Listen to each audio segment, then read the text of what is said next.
All right, welcome guys to another video of Chibi podcast. It's supposed to be Monday news, but we're doing it on a Tuesday because of the weekend. And as always, you have me, DJ Goose. That's Majteka. Mr. And let's get started with this. There wasn't too much news that we want to go over, but a lot of, I think, stuff that has a lot of information. So today we actually got a new trailer for the new Makoto Shinkai's movie that's called Weathering with You, or in Japanese called Tenki no Ko. And this movie is from the producer or the movie director who did Your Name, which was a huge movie that came out a few years ago. And this trailer gives us so much more of that beautiful scenery that he is always known for, and we kind of get a little bit more of what the story is about. Now, this came out. This is just in Japanese, the one that I found so far, so I don't understand all exactly what's going on. But you know how in Your Name it had that science fantasy type of feel to it, like near the end with the whole sake and everything. So this one kind of feels like it has the same thing, but with I don't know if they're flying or whatever. But at one point you see some of them floating in the air. But again, it's looking all really good. They have the names of the cast members. So you have I guess the protagonist is gonna be Case Kesuga, and the girl's gonna be Natsumi.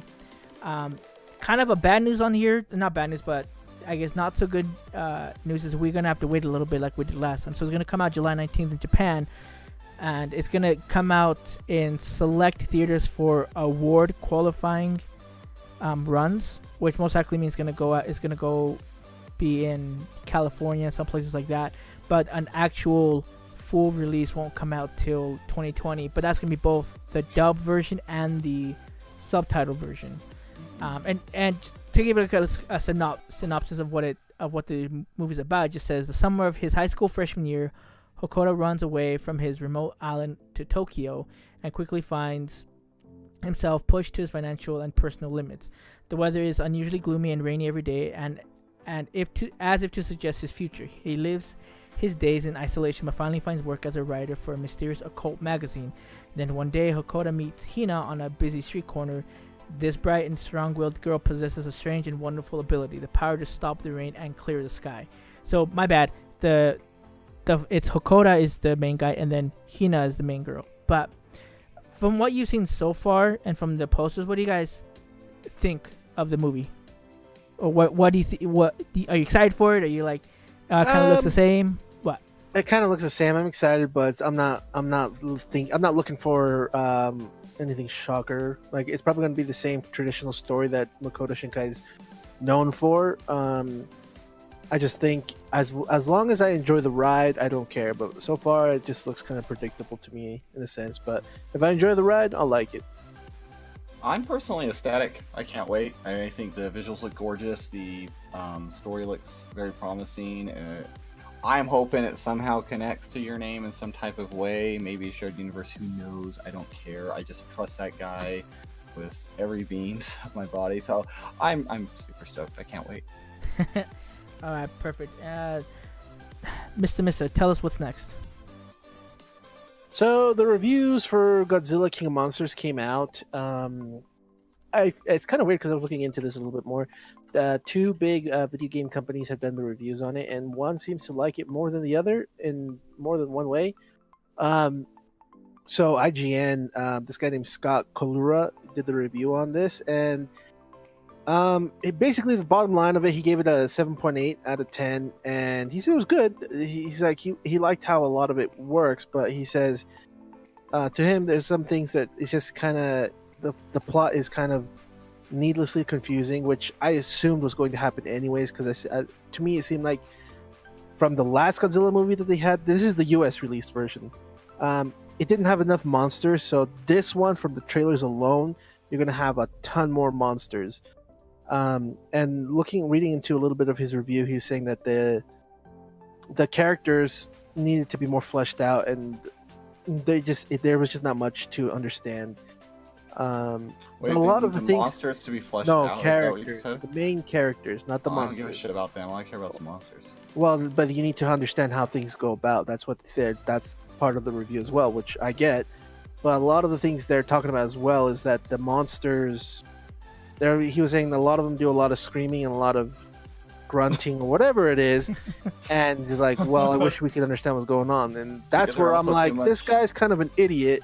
It's like, they're monsters, they're just going to be screaming at each other. What, you want to have a fucking conversation? It's like, I'm going to go attack you. I don't like you because you're this. We need the subtitles. So like for me, water, Diego? I don't know. I didn't say anything about water. That's an old IGN joke, dude. They downfaded one of the Pokemon reviews because they said there's too much water.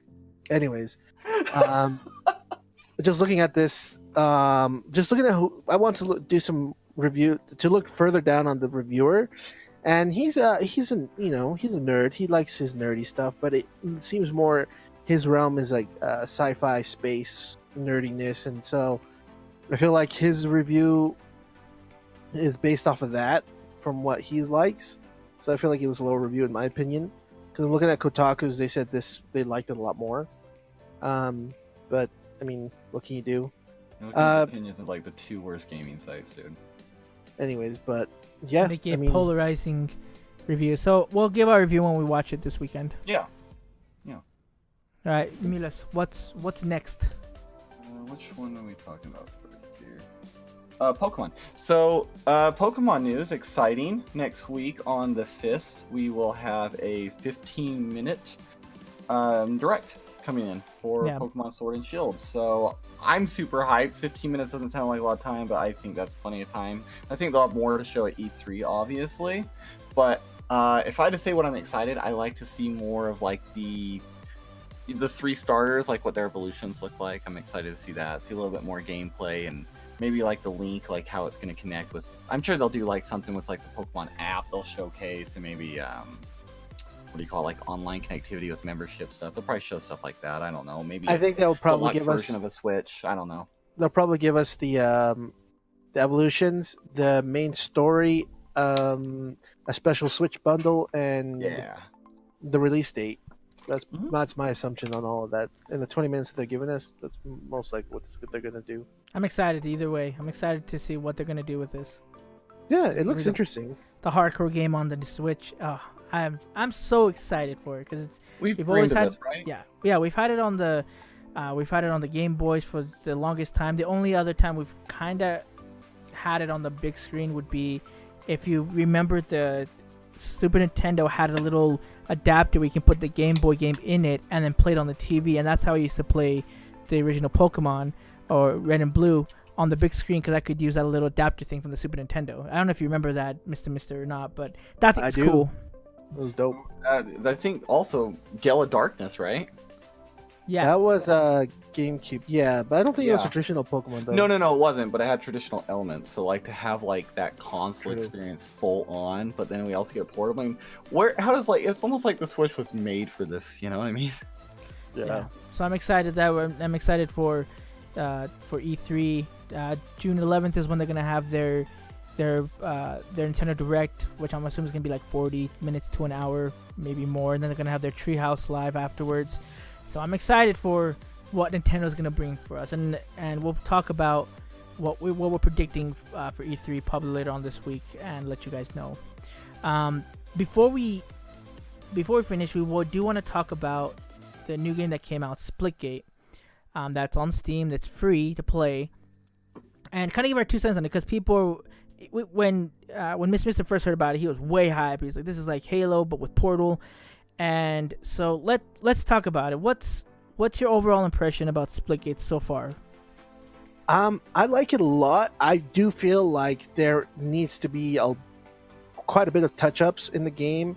I think they need to, because just so people know, this game does let you use a controller. So if you're a traditional Halo player like Miles is, you can go get back into it. But I feel like some of the hit detection with the controller is kind of lacking in certain areas.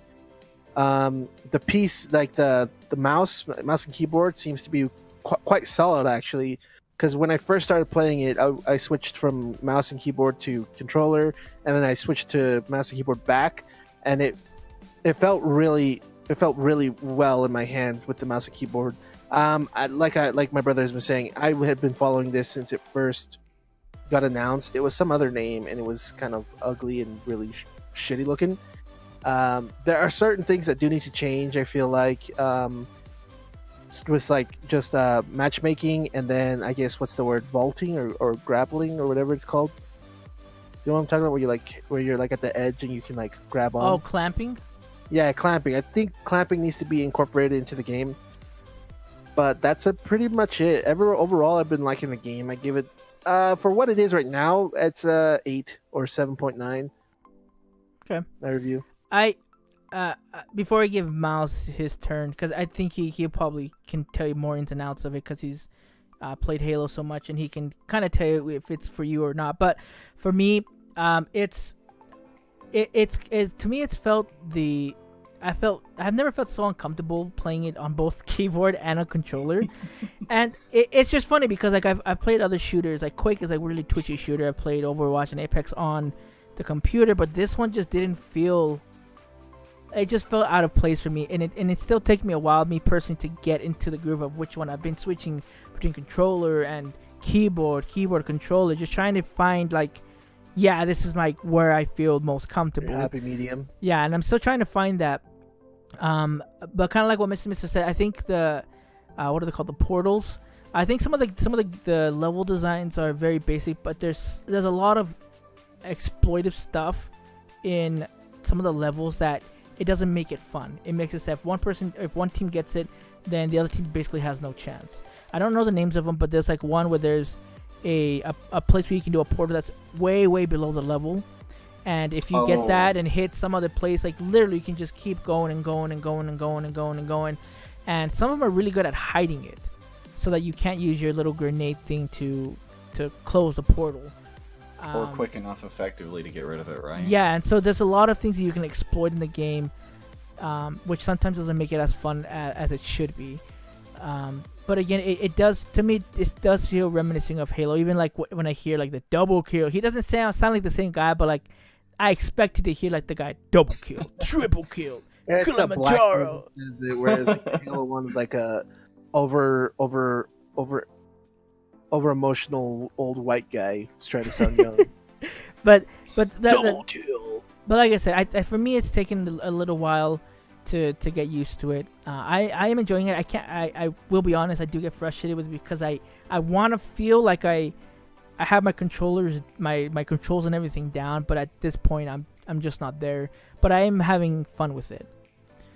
But that's my take. I don't have a score just yet because I need to find that happy medium first. Yeah. Miles, give us your take on Splitgate.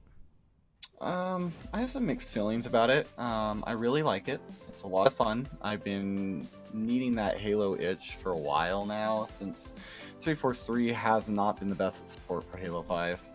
Yeah, it hasn't, and it's fun. Play that, yeah, and yeah. So the game's fun. I love Portal, love Halo. Halo is obviously my game for people that know me on this channel here. So, anyways, yeah, I've been playing with a controller, an Elite controller. I tried the mouse. The mouse, I'm not liking as much compared to other shooters. It just doesn't feel right for me just yet. Maybe I need to get used to it still.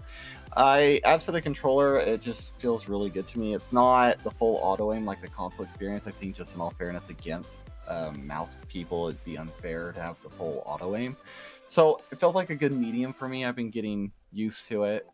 There are things that do it's like the clambering when you go up, like to pull yourself over things. I think that is a definite addition that needs to be added. Yes. Mainly because of the fact that the one biggest complaint, I know you guys have heard me complain, you guys have as well, is the jetpack is almost a POS at times, where there's jumps you should be able to make, and 50% of the time you'll actually make that at a full loaded jump on the jetpack. That is horse crap. It needs extra fuel, or you need some added height to the jump or the boost. It's bull crap. And if you don't want to change that, then add the clambering. So I have a big issue with that. I think the guns are well balanced. I haven't had any problem on that. There's been some issues where there are some weird anomalies I've detected, where if I have a shotgun, I can be point blank to a guy and just dome him and he'll just die. And then other times I'll be point blank and he'll take 2 or 3 shots on a guy and then they'll still down me when I didn't miss a shot, but the hit detection count, and I have recordings of those. So I don't know if there's hit detection issues going on, like the servers or what. There's just, it feels like it's still kind of going through some development stuff. But overall, it's been really fixing my like arena Halo shooter need I've been liking. The maps, like David said, I agree with. Some of them are a little generic, but they are very that Halo-esque like arena style, right? You have a red base, you have a blue base, you got a middle, and then like a left or right area to kind of flank around in. But the only problem is a lot of them are almost kind of feel similar to a degree. Right, like if you play Halo 5, there is that arena one where you start at the outside of the level, and then you kind of like run and boost in. That kind of feeling is what I feel in all the levels of Splitgate. It's just nothing that sticks out to me.